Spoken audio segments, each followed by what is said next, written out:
하나님의 말씀 봉독해 드립니다. 스가랴 8장 1절 말씀부터 13절까지 말씀 봉독해 드립니다. 만군의 여호와의 말씀이 임하여 이르시되 만군의 여호와가 이같이 말하노라. 내가 시온을 위하여 크게 질투하며 그를 위하여 크게 분노함으로 질투하노라. 여호와가 이같이 말하노라. 내가 시온에 돌아와 예루살렘 가운데 거하리니 예루살렘은 진리의 성읍이라 일컫겠고 만군의 여호와의 산은 성산이라 일컫게 되리라. 만군의 여호와가 이같이 말하노라. 예루살렘 길거리에 늙은 남자들과 늙은 여자들이 다시 앉을 것이라. 다 나이가 많음으로 저마다 손에 지팡이를 잡을 것이요 그 성읍거리에 소년과 소녀들이 가득하여 거기에서 뛰놀리라. 만군의 여호와가 이같이 말하노라. 이 일이 그날에 남은 백성 눈에는 기이하려니와 내 눈에야 어찌 기이하겠느냐. 만군의 여호와의 말이니라. 만군의 여호와가 이같이 말하노라. 보라, 내가 내 백성을 해가 뜨는 땅과 해지는 땅에서부터 구원해내고 인도하여다가 예루살렘 가운데 거주하게 하리니 그들은 내 백성이 되고 나는 진리와 공의로 그들의 하나님이 되리라. 만군의 여호와가 이같이 말하노라. 만군의 여호와의 집 곧 성전을 건축하려고 그 지대를 쌓던 날에 있었던 선자들 입의 말을 이날에 듣는 너희는 손을 견고히 할지어다. 그날 전에는 사람도 싹쓸 얻지 못하였고 짐승도 싹쓸 받지 못하였으며 사람이 원수로 말미암아 평안히 출입하지 못하였으나 내가 모든 사람을 서로 풀어주게 하였느니라. 만군의 여호와의 말씀이니라. 이제는 내가 남은 백성을 대하기를 옛날과 같이 아니할 것인즉 곧 평강의 씨앗을 얻을 것이라. 포도나무가 열매를 맺으며 땅에 산물을 내며 하늘은 이슬을 내리리니 내가 이 남은 백성으로 이 모든 것을 누리게 하리라. 유다 족속아 이스라엘 족속아 너희가 이방인 가운데에서 저주가 되었으나 이제는 내가 너희를 구원하여 너희가 복이 되게 하리니 두려워하지 말지니라. 손을 견고히 할지어다. 아멘. 대한민국이 좋은 나라가 되기 위해서는 성도된 우리가 먼저 바뀌어야 됩니다. 물론 나쁜 쪽이 아니라 좋은 쪽으로 바뀌는 것을 전제로 하는 것입니다. 우리들의 바람은 분명히 그렇습니다. 그러나 과연 사람이 세상을 바꿀 수가 있을까요? 저는 사람이 세상을 바꾸기는 어렵다고 생각합니다. 제 원고에는 절대로 바뀌지 않을 것이다 그렇게 쓰여 있는데 제가 절대라는 말을 대신 빼겠습니다. 우리나라 정치를 보십시오. 과연 사람이 세상을 바꿀 수 있었습니까? 독재 정권의 때에 자유를 외치고 부정부패가 없는 나라를 외치던 386 세대와 586 세대가 정권을 잡았어도 우리나라는 결국 바꾸지 못했습니다. 여전히 부정부패와 그리고 이제 상하 또 빈부격차들이 나타나고 있음을 우리는 봅니다. 그래서 결국 모든 백성들은 실망하고 있는 것이죠. 어느 여론조사 기관에 의하면 우리나라의 정치를 사류라고 대답한 사람의 숫자가 더 많았다고 합니다. 우리나라 20대 대통령 선거가 내년 3월 9일에 있습니다. 백성들은 세상이 바뀌기를 바라기 때문에 이번에는 국회의원 영선인 후보들이 여당에도 그렇고 야당에도 그렇고 후보로 선출됐습니다. 아마 그것은 백성들의 바람이 그만큼 새로워지기를 원하는 것, 그건 아니겠습니까? 또 어떤 분들은 마땅히 두 후보나 여러 후보들 가운데 흔쾌히 선택하고 싶은 후보가 없다고 말하기도 합니다. 그래도 민주주의에서는 우리는 절대주권을 포기할 수는 없습니다. 우리가 아무리 마음에 들든 들지 않든 우리는 투표장에 갈 것이고 그리고 혹시 최선이 아니면 차선이라도 우리는 선택하게 될 것입니다. 정치에 관심이 있는 어떤 분이 저에게 그런 말씀을 하시더라고요. 정치 노선은 절대로 설득해서 바뀔 수 있는 것이 아니다. 저는 그렇게 생각하지 않습니다. 우리가 좋은 후보를 선택하는데 우리는 정치 노선을 때로는 바꿔야 될 것이고 그래서 이번에 20대 대통령만큼은 우리가 좋은 대통령이 선출되도록 우리가 마음을 다하고 기도해야 될 것입니다. 우리나라 역대 대통령들이 어렵게 생을 마감했고, 그리고 많은 대통령들이 이제 감옥에 가두는 일들이 일어나고 있습니다. 우리나라가 경제가 회복되고 진영 논리가 사라지는 나라, 빈부격차가 없는 나라가 되기 위해서는 우리의 주권이 반드시 필요합니다. 그러나 세상은 바뀌기는 참 어려운 것 같습니다. 그렇지만 저는 세상을 바꿀 수 있는 분은 딱 한 분밖에 안 계신데 그분은 하나님이라고 믿습니다. 그런 이유로 성도는 나라와 위정자를 위해서 끊임없이 기도해야 합니다. 디모데전서 2장 1절에 3절 말씀에 보면 모든 사람을 위하여 간구와 기도와 도고와 감사를 하되 임금들과 높은 지위에 있는 모든 사람을 위하여 하라. 이는 우리가 모든 경건과 단정함으로 고요하고 평안한 생활을 하려 함이라. 이것이 구주 하나님 앞에 선하고 받으실 만한 것이다. 그렇게 말씀하고 있습니다. 그래서 우리는 위정자들을 위해서 기도하기를 끊임없이 해야 됩니다. 특별히 대한민국 땅에는 좋은 대통령이 선출돼서 좀 더 좋은 나라, 좀 더 민주주의적인 나라가 될 수 있도록 우리의 기도가 필요할 것입니다. 지난 주일에 저는 스가랴 7장 말씀을 통해서 하나님의 큰 진노가 오는 세 가지 이유에 대해서 말씀을 살펴봤습니다. 그 큰 진노가 오는 이유, 첫 번째 이유는 인본주의 신앙을 가지고 있는 데 있습니다. 이스라엘 백성들은 70년 동안 포로 생활을 하면서 그들은 굉장한 어려움을 겪었습니다. 그래서 그들은 할 수 있는 일이 하나님 앞에 매달리는 밖에 없었을 것입니다. 그래서 그들은 5월과 7월에 금식하고 울고 애통하는 절기를 새로 만들어서 70년 동안 그 민족의 미래를 위해서 울면서 애통했습니다. 그리고 돌아와서 유다 족속 가운데 어떤 사람들이 이제 선지자와 제사장에게 묻습니다. 우리가 다시 5월과 7월에 애통하면서 기도해야 되냐? 그럴 때 하나님이 뭐라고 하셨습니까? 선지자를 통하여 말씀하시기를 너희들과 5월에 7월에 70년 동안 금식하고 애통한 것이 나를 위해 한 것이냐? 하나님이 그렇게 말씀하셨습니다. 나를 위해서 한 것이 아니라 너희들을 위해서 한 것이 아니냐. 하나님이 그래서 듣지 않으셨다는 겁니다. 왜요? 그들이 자기중심적으로 인본주의 신앙을 가지고 하나님 앞에 매달린다고 생각했지만 하나님은 그들의 그 애절함을 받아주시지 않았던 것입니다. 지금도 많은 성도들이 자기중심적으로 신앙생활합니다. 요즘 우리가 사사기를 새벽마다 살펴보고 있습니다. 그런데 사사기를 살펴보면 사람들이 자기 좋은 대로 행하는 일들이 있었기 때문에 그 땅에 어려움들이 많았던 것을 우리는 봅니다. 우리의 신앙은 내 중심이 돼서는 안 됩니다. 절대로 될 수 없는 일이죠. 두 번째로 그들에게 큰 진노가 임하는 것은 공의롭게 살지 못했기 때문이라고 말씀하셨습니다.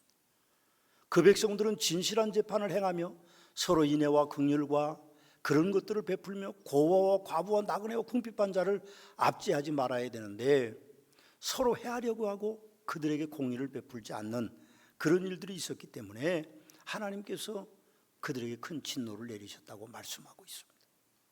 세 번째, 그 땅에 큰 진노가 임하는 것은 하나님의 말씀을 듣지 않았기 때문이라고 말씀합니다. 하나님이 그렇게 말씀하셨습니다. 7장 12절 13절 말씀에 보면 그 마음을 금강석 같게 하여 율법과 만군의 여호와가 그의 영으로 옛 선자들 통하여 전한 말을 듣지 아니하므로 큰 진노가 만군의 여호와께로부터 나왔다. 내가 불러도 그들이 듣지 아니한 것처럼 그들이 불러도 내가 듣지 아니하리라. 만군의 여호와의 말이니라. 그렇게 말씀합니다. 하나님의 말씀을 듣지 않는 그 백성들의 그 모습을 보면서 그들이 금식하며 울며 애통하고 기도해도 하나님이 나는 그들의 말을 듣지 않겠다고 말씀하고 계시는 것입니다. 그래서 큰 진노가 그 땅에 임했던 것이죠. 오늘날도 마찬가지입니다. 이 세상은, 우리가 사는 이 세상은요 여전히 소란합니다. 하나님의 큰 진노가 우리에게 임하고 있는 것이다, 그렇게 볼 수 있습니다. 저는 요즘 우리나라를 위해서 기도할 때 이렇게 기도합니다. 하나님, 대한민국을 축복해 주십시오. 그래야 우리나라가 세계 선교의 전투기지가 될 수 있습니다. 우리나라가 경제와 공의가 무너지면 세계 선교가 어려워집니다. 세계 두 번째 선교 국가인 대한민국이 바로 서야 됩니다. 그렇게 저는 하나님 앞에 기도합니다. 또 우리 서머나 교회를 위해서 기도할 때도 같은 내용으로 저는 기도드립니다. 하나님, 서머나 교회를 축복해 주세요.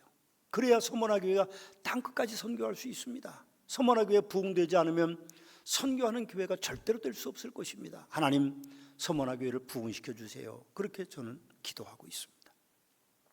오늘 본문 말씀에도 보면 멸망당하여 황폐한 이스라엘 백성들에게 하나님께서는 내가 너희에게 축복된 땅을 만들어 주겠다고 약속하고 계십니다. 말씀을 좀 요약하면 이렇습니다. 내가 그를 위하여 크게 분노함으로 질투하노라. 내가 시온에 돌아와 예루살렘 가운데 거하리니 예루살렘은 진리의 성읍이라 일컫게 되리라. 예루살렘 거리에 늙은 남자와 늙은 여자들이 나이가 많으므로 저마다 손에 지팡이를 잡을 것이요 소년과 소녀들이 가득하여 거기에서 뛰놀리라. 이 일이 그날에 남은 백성의 눈에는 기이하려니와 그랬습니다. 그런 날이 없었습니다. 전쟁이 일어나고 외세의 침입이 있고 그들은 나라가 망했고 포로로 잡혀갔는데 어떻게 늙은 남자와 늙은 여자들이 예루살렘 거리에서 지팡이를 잡고 있고 소년과 소녀들이 예루살렘 거리에 가득하게 뛰놀 수 있습니까? 사람들의 생각은 그게 불가능하다고 생각했지만 하나님이 말씀하십니다. 내 눈에 어찌 그것이 기이하겠느냐? 내 눈에 어찌 그게 기이하겠느냐? 하나님이 하실 수 있다는 말씀이죠. 보라, 내가 내 백성을 구원하여 내고 그날 전에는 사람도 싹쓸 얻지 못하였고 짐승도 싹쓸 받지 못하였으며 사람이 원수로 말미암아 평안히 출입하지 못하였으나 이제는 내가 이 남은 백성을 대하기를 옛날과 같이 하지는 않을 것이다. 평강의 씨앗을 심을 것이고 내가 이 백성들에게 모든 것을 누리게 할 것이고 유다 족속과 이스라엘 족속아 너희가 이방인 가운데서 저주가 되었으니 이제는 내가 너희를 구원하며 너희가 복이 되게 하리니 두려워하지 말라고 말씀하고 계십니다. 하나님께서 이스라엘 백성들에게 주신다고 하는 축복을 조금 더 살펴보면 7가지로 우리가 나눌 수 있습니다. 그 첫 번째 축복은 2절에 있습니다. 만군의 여호와가 이같이 말하노라. 내가 시온을 위하여 크게 질투하며 그를 위하여 크게 분노함으로 질투한다. 그렇게 말씀하셨습니다. 그러세요. 하나님이 질투하고 하나님이 크게 분노하신다고 하는 말은요, 이스라엘 백성들을 크게 사랑하시겠다고 하는 겁니다. 그래서 바벨론을 멸망시키고 그래서 그 백성들이 돌아오고 그래서 그들이 고국 땅에 와서 편안히 살 수 있도록 해주시겠다는 것입니다. 그리고 성전을 완성하심으로 하나님께 선택한 나라에 이제는 그들을 선민으로 다시 삼을 것이라고 약속하고 계시는 것입니다. 그럼 우리도 마찬가지입니다. 하나님이 우리를 향하여 크게 질투하시고 우리를 향하여 크게 분노하신다고 하면 우리가 하나님 앞에 축복된 삶을 살 수 있게 될 것입니다. 하나님은 그냥 두시지 않을 것입니다. 질투하여 하나님께로 오게 만드실 것이고 분노하여서 어떤 어려움이 우리가 침범치 못하도록 하나님이 해주시겠다고 하는 축복된 땅에 대한 약속이 있습니다. 두 번째 축복은 오늘 3절에 있습니다. 여호와가 이같이 말하노라. 내가 시온에 돌아와 예루살렘 가운데 거하리니 예루살렘 진리의 성읍이라 일컫겠고 만군의 여호와의 사는 성산이라 일컫게 되리라. 예루살렘을 진리의 성읍이라고 일컫겠고 만군의 여호와의 사는 성산이 일컫게 되리라고 말하는 왕의 귀환을 말하는 것입니다. 무너졌던 제국이 다시 세워지는 것이죠. 다윗이 세운 제국, 솔로몬이 세웠던 그 번영의 제국들이 다시 그 땅에 돌아오게 해주시겠다고 하나님이 약속하시는 것이죠. 예루살렘 성은 그 성의 백성들의 죄악으로 인하여 성벽이 돌 위에 하나도 돌이 남지 않고 부서졌습니다. 성전은 파괴됐습니다. 그래서 그 백성들이 고난과 고통을 당하고 있지만 하나님께서 성전도 재건시켜 주실 것이고 성벽도 재건해 주실 것이라고 말씀하고 계시는 것입니다. 세 번째 축복은 4절에 있습니다. 예루살렘 길거리에 늙은 남자들과 늙은 여자들이 다시 앉을 것이라. 다 나이가 많음으로 저마다 손에 지팡이를 잡을 것이요. 그렇게 말합니다. 이스라엘 백성들에게 평안을 주시겠다는 말이죠. 늙은 남자들과 늙은 여자들이 다시 성의 길거리에 앉을 것이라고 하는 말이 무엇입니까? 그 땅에 평화가 있겠다는 말입니다. 이제는 늙고 젊고 하는 문제가 아닙니다. 전쟁이 일어나면 모든 사람들이 피해를 입습니다.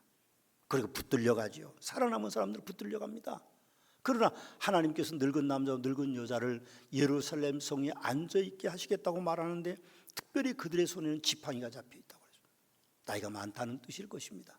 그러나 다른 편에서 보면 그들이 그동안엔 칼을 잡고 그들은 창을 잡고 전쟁을 했었는데 이제는 평화롭기 때문에 칼과 창을 들을 일이 없고 늙고 꼬부라져서 지팡이를 짚고 있겠다고 하는 장수의 축복을 주시겠다고 약속하고 계시는 것입니다.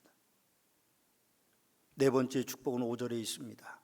그 성읍과 거리에 소년과 소녀들이 가득하여 거기에서 뛰놀리라 그렇게 말씀합니다. 아이들이 많아져서 이스라엘의 미래가 밝게 해주시겠다는 것입니다. 아이들이 없는 나라는요 미래가 어두울 것입니다. 저는 우리나라에 아이들이 좀 많아졌으면 합니다. 아이들이 많아야 우리나라 미래가 있습니다. 우리나라의 출산율은 0.84대 4%라고 합니다. 그러니까 2명이 결혼해도 1명을 안 낳는다는 겁니다. 세계 최저의 수준이죠. 어떤 통계는 100년 후에는 대한민국에는 사람이 하나도 안 살 거라고 하는 통계도 나오고 있습니다. 그렇지는 않겠지만 우리나라에 1명도 안 산다고 하면 조금 어떨까 생각해 보면 끔찍하게 이룰 데가 없습니다. 서문학교 성도님들은요 아이를 많이 낳으셔야 됩니다. 젊은이들은 빨리 결혼해야 됩니다. 그래서 적어도 3명, 4명씩은 최하 낳아야 됩니다. 여러분 가톨릭 신자들은요 산하 제한을 안 합니다. 모슬렘 교도들도 산하 제한을 안 해요. 그래서 모슬렘 교도나 가톨릭 신자들은요 자연적으로 늘어나는 신자들이 많아집니다. 그런데 우리 기독교인들은요 다 선진국에 살기 때문에 낳든지 안 낳든지 1명 아니면 많이 나요 2명, 어쩌다 또 3명까지 낳는 분들도 있습니다. 그럼 생각해 보면 아이들이 없는 세상은요 미래가 없습니다. 그래서 우리 젊은이들은 빨리 결혼해서 아이를 적어도 4명 정도는 낳아야 되고요. 그리고 나이가 좀 있어서 탄산했더라도 다시 이제 늦둥이를 낳아야 됩니다. 늦둥이는요 씩씩하고 예쁩니다. 제가 우리 교회 늦둥이 낳는 분들을 보면요 아버지가 늦둥이한테 꼼짝을 못해요. 그거 보면 첫째나 둘째나 셋째보다도 늦둥이가 더 귀엽고 더 애착이 가는구나 하는 생각이 듭니다. 아직 안 늦었습니다. 늦둥이라도 많이 나셔서 우리나라 미래가 좀 밝아졌으면 합니다.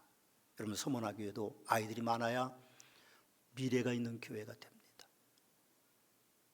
우리 서문화교회는 그래도 다음 세대 교육이 잘 되고 있고 아이들이 제법 있습니다. 그러나 많이 부족하죠. 그 부족한 이유가 딱 하나입니다. 교사가 없어서 그렇습니다. 매년 우리 사역자들이 교사 모집에 애가 탑니다. 연말이 되면 그만둔다는 교사들이 많아지고 교사 충원이 어렵고 더 많이 필요한데 교사들의 충원이 되지 않기 때문에 안타까움이 있습니다. 우리가 다음 세대를 준비하기 위해서 그 아이들을 교육시키기 위해서 교사로 자원해야 됩니다. 그동안에 교사였다가 쉬었던 분들이 계시면 다시 시작해 주시고 한 번도 교사를 안 했다 그러더라도 여러분 보조교사로 들어가서 1, 2년 지나가면 좋은 교사가 될 수 있습니다. 제가 미국 가보니까 나이가 많은 60대가 넘은 분들이 교사하는 분들을 많이 봤어요. 우리나라도 여러분들을 이제 교사로 만들어야 됩니다. 우리 서문화교회가 교사가 많은 교회가 돼야 다음 세대 아이들이 많고 그래서 미래가 있는 교회가 됩니다. 우리 장로님들, 안수 집사님들, 또 우리 권사님들, 집사님들이 교사로 좀 자원해 주셔서 서문화교회가 미래가 밝은 교회를 만들어 주시기를 주님의 이름으로 부탁의 말씀을 드립니다. 꼭 그렇게 해 주십시오. 난 잘 못한다. 아니요. 난 찬양 못한다. 아니요. 제가 보기에는 유치부 또 영화부 교사들을 보면요 60대 중반 70이 다 되신 분도 율동을 어떻게 그렇게 잘하는지 모르겠어요. 참 자랑스럽습니다. 그 1, 2년에 되는 건 아니겠죠. 그러나 여러분들이 교사로 자원하시면 좋은 교사가 될 수 있다는 것을 기억하시고 우리 교회 미래를 위해서 대한민국 미래를 위해서 교사로 자원해 주시기를 주님의 이름으로 부탁의 말씀을 드립니다. 5번째 축복은 7절 8절에 있습니다. 내가 내 백성을 해가 뜨는 땅과 해가 지는 땅에서 구원하여 내고 인도하여다가 예루살렘 가운데 거주하게 하리니 그들은 내 백성이 되고 나는 진리와 공의로 그들의 하나님이 될 것이라고 그렇게 말씀하십니다. 하나님께서 영원히 그들과 함께 했다는 거죠. 해가 뜨는 곳에서 해가 지는 곳까지 하나님이 친히 가셔서 그들을 인도해 내신다고 말하죠. 그럼 바벨론에서 포로로 돌아온 백성들이 100%가 아닙니다. 바벨론에 남아있는 백성들이 그 수가 더 많을 것 같습니다. 그리고 그들이 그곳에서 압제를 당하니까 전 세계로 퍼져나가고 지금 유대인들이 전 세계에 퍼져 있습니다. 그러나 하나님은 그들이 어느 곳에 있든지 그들을 인도하여 낼 것이라고 그렇게 말씀하시면서 예루살렘 가운데 하나님이 거주하시겠다고 말하죠. 이스라엘이 독립했을 때에 세계에 있는 많은 유대인들이 나라의 건국을 위해서 몰려들었습니다. 5.1 전쟁이 있을 때도 이스라엘의 젊은이들은 학업을 그만두고 와서 총과 대포를 쐈습니다. 다른 나라와 다른 것입니다. 그것이 하나님의 예언적인 선언에 이루어진 일이라고 봅니다. 여러분, 우리도 이 나라를 위해서 그렇게 헌신하는 백성들이 돼야만 됩니다. 하나님 말씀하시죠. 나는 진리와 공의로 그들의 하나님이 될 것이다. 저는 우리 이 땅에도 하나님께서 우리가 기도하고 우리가 열심히 빛과 소금의 역할을 감당하면 하나님이 우리 하나님이 되시는데 진리와 공의의 하나님으로 이 땅을 세우실 것이라고 믿습니다. 6번째 축복은 10절에 있습니다. 이날 전에는 사람도 싹쓸 얻지 못하고 짐승도 싹쓸 받지 못하였으며 사람이 원수로 말미암아 평안히 출입하지 못하였으나 내가 모든 사람을 서로 풀어주게 하였느니라고 말씀합니다. 하나님이 공의로운 세상을 만들겠다는 것입니다. 그 시대에 공의롭지 못한 사회에는요, 그들이 열심히 일해도 싹쓸 받지 못했습니다. 하나님 뭐라고 말씀하십니까? 짐승에게도 싹쓸 주겠다고 말씀하세요. 저는 그 표현이 참 마음에 듭니다. 사람이 열심히 일하면 그 싹쓸 받는 것뿐만 아니라 심지어는 짐승에게까지 하나님이 보상해 주시겠다고 약속하고 계십니다. 짐승이 그렇게 보상해 주고 안 하고 알지는 못하지만 하나님의 마음이 그렇다는 겁니다. 그럼 우리가 열심히 일하면 대우받고 잘 사는 것이 공의로운 세상입니다. 그런데 그 시대는 공의롭지 못했습니다. 압제하는 백성들이 있었고 나라를 멸망시킨 백성들이 있었기 때문에 그렇죠. 그러나 자체적으로 그들에게는 많은 문제를 안고 있었어요. 아모스 선지자가 뭐라고 말합니까? 이스라엘 서너 가지 죄로 말미암아 내가 그 벌을 돌이키지 아니하리니 그렇게 말씀하시면서 그들의 죄가 낱낱이 아모스 선지자는 말하고 있습니다. 은을 받고 의인을 팔며 돈을 받고 의인을 판다고 말합니다. 그리고 연약한 자의 길을 굽게 하고 그리고 가난한 자를 팔고 돈으로 가는 사람을 팔고 삽니다. 힘없는 자의 머리를 티끌 속에 발로 밟고 그때 상황이 그랬습니다. 연약한 자의 길을 굽게 하고 아모스가 살던 시대가 오늘 이스라엘 백성들이 지금 당하고 있는 스가랴 시대와 같습니다. 그렇게 압제당하는 어려운 상황 속에서 아모스 선지자는 하나님의 음성을 전파합니다.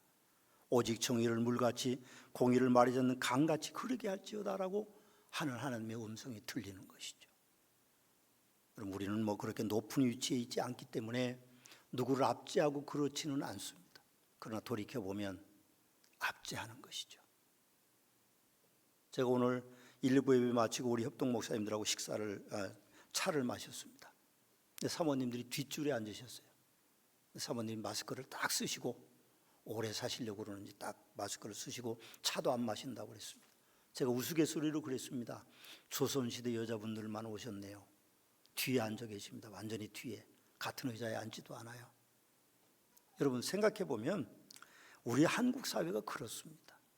아무리 세상이 바뀌었어도 남존여비의 사상이 존재하고 아무리 세상이 바뀌었어도 있는 자와 없는 자의 차이가 있고 권력이 있는 자와 없는 자의 어떤 갑과 을의 관계들이 여전히 공존하는 사회, 그 사회가 대한민국입니다. 그러나 아모스 5장 24절의 말씀처럼 오직 정의를 물같이 공의를 마르지 않는 강같이 흐르게 하는 책임이 우리에게는 있습니다. 적어도 교회 안에서는요 차별이 없어야 돼요. 신앙이 깊든 적든 헌신을 많이 하든 적게 하든 또 직분이 어떻든 그건 그렇게 중요한 것이 아니에요. 우리는 다 하나님 안에서 하나님의 백성들이기 때문에 어떤 차별이 있어서도 안 되는 것이죠. 여러분 마지막 7번째 축복은요 13절에 있습니다. 함께 읽어보실까요? 13절입니다. 유다 족속아 이스라엘 족속아 너희가 이방인 가운데서 저주가 되었으나 이제는 내가 너희를 구원하여 너희가 복이 되게 하리니 두려워하지 말지니라 손을 견고히 할지니라 하고 그렇게 말씀합니다. 아멘이십니다. 마지막 축복은 이스라엘을 원래의 땅으로 젖과 꿀이 흐르는 땅으로 바꾸어 주시겠다는 거예요. 원래는 이스라엘 땅이요 젖과 꿀이 흐르는 땅이었습니다. 이스라엘 땅은요 신명기 11장 13절 말씀을 보시면 여호와께서 너희의 땅에 이른 비 늦은 비를 적당한 때에 내리시리니 너희가 곡식과 포도주와 기름을 얻을 것이요 그렇게 말씀하셨습니다. 원래 그 땅은 황량한 땅입니다. 그러나 하나님께서 이른 비를 내리시고 늦은 비를 주시겠다고 말합니다. 이게 무슨 뜻입니까? 그들이 파종을 늦가을 초겨울에 합니다.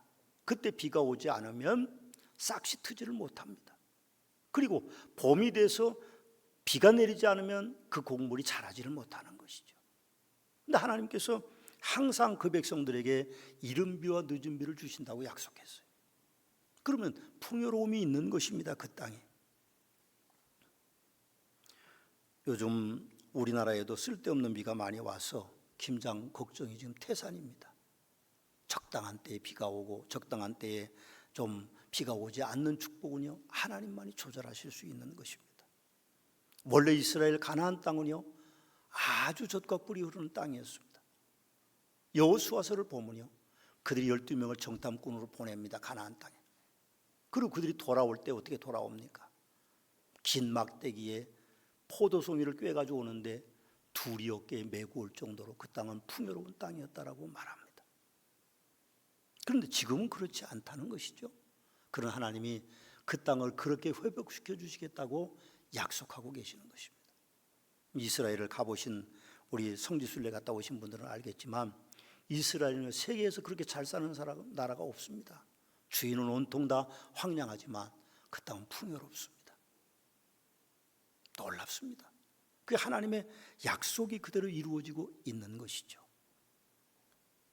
하나님께서는 완전 숫자인 7가지를 말씀하시므로 이스라엘 백성들의 축복을 약속하고 계시는 것입니다.